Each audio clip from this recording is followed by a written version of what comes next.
శారీరక ఆరోగ్యం విషయానికి వస్తే, రాత్రిపూట మంచు కురుస్తుంది. పగటిపూట ఎండ తీవ్రంగా ఉంటుంది.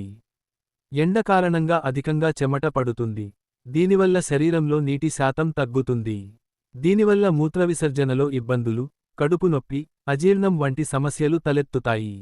అందువల్ల, మన శరీరంలో అవసరమైనంత ద్రవాన్ని నిలుపుకోవడానికి, ఈ కాలంలో లభించే కొన్ని పండ్లు, కూరగాయలను తప్పక తినాలి. వేడి వలన కలిగే కడుపు నొప్పికి ఒక సులభమైన నివారణ ఉంది.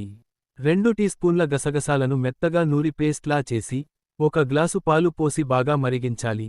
దానికి అవసరమైనంత తీపి కలిపి తాగితే, వేడి వలన కలిగే కడుపునొప్పి నయమవుతుంది. ప్రతి 15 రోజులకు ఒకసారి ఇలా చేస్తే, వేడి వలన కలిగే ఎలాంటి వ్యాధులు రావు. శరీర ఆరోగ్యానికి సంబంధించిన ఇటువంటి విలువైన సమాచారం మీకే కాకుండా, ఇతరులతో కూడా పంచుకోండి. ప్రకృతిక ఆహార మరియు ఆయుర్వేద సలహాదారులు, సాంప్రదాయ వైద్యులు సురేష్.